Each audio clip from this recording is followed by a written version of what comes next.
Every landlord thinks they're prepared until the security deposit dispute hits, and suddenly you're in small claims court arguing over a scuff mark that was definitely already there. We're talking about one of the most quietly chaotic moments in real estate investing, the move-in.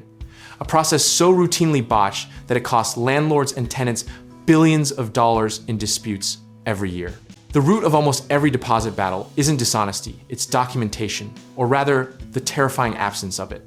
Think of a move-in checklist like a prenuptial agreement for your rental property. Nobody wants to need it, but everyone is grateful when it exists. Here's what's wild. Most landlords hand over the keys with nothing more than a handshake and a hope, which is basically skydiving and trusting the parachute pact itself. The moment a tenant moves out and a landlord notices damage, the legal burden of proof falls on whoever made the claim. And without documentation, you're both just telling ghost stories.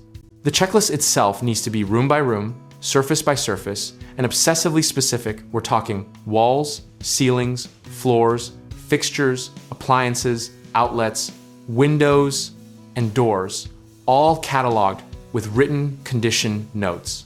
Vague language like, good condition is the enemy here. Instead, write small 2-inch scuff on lower left wall beside closet door, because specificity is your only attorney in that courtroom.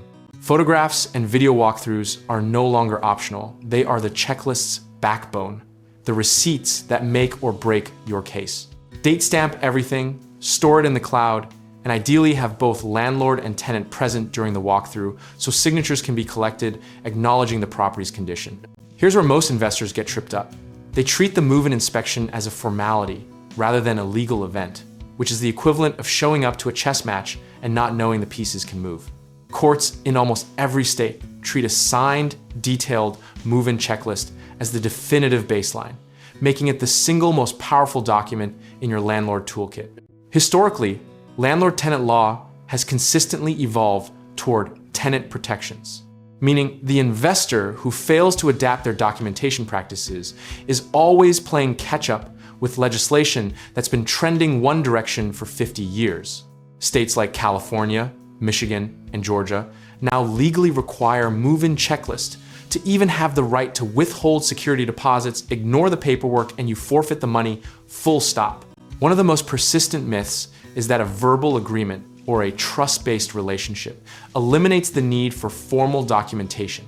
And that misconception has probably cost more landlords more money than any market downturn. Even the most amicable tenant-landlord relationships sour when money is involved. And a well-documented checklist protects both parties equally. It's not adversarial, it's professional. The practical lesson from every seasoned investor who's been through a dispute is simple.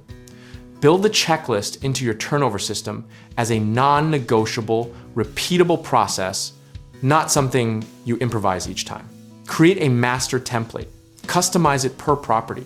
Use a digital platform like Tenant Cloud or Buildium to generate and store signed copies automatically, and treat this as infrastructure rather than paperwork. Discipline in documentation is the same discipline that separates accidental landlords from actual real estate businesses. And the investors who scale past 10, 20, or 50 units are almost always the ones who systematize the boring stuff first.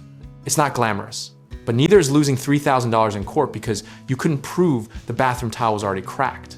There's a beautiful irony in the fact that the most overlooked 2-hour process in real estate investing, walking through a unit with a clipboard, is also the one with the highest return on time invested. You do it right once per tenancy, and it shields you from months of legal exposure. Think of the move-in checklist not as a chore, but as your opening statement in a case you hope never goes to trial. The investors who treat every move-in like a potential legal proceeding are the ones who never end up in one. At the end of the day, the philosophy is this: process protects profit, and consistency compounds over time in real estate just as surely as it does in any financial instrument. Size your risk appropriately, document everything, stay unemotional, and let the system do the heavy lifting so you're never scrambling to remember what condition that carpet was in back in March. If you're comfortable with that level of preparation, then market fluctuations, difficult tenants, and lease end disputes become manageable variables rather than catastrophic surprises. And that mental shift alone is worth more than any single investment strategy. Check out our links in the description below to get started. Whether you need guidance on real estate investing, home contracting work, or finding the right lenders to fund your next deal,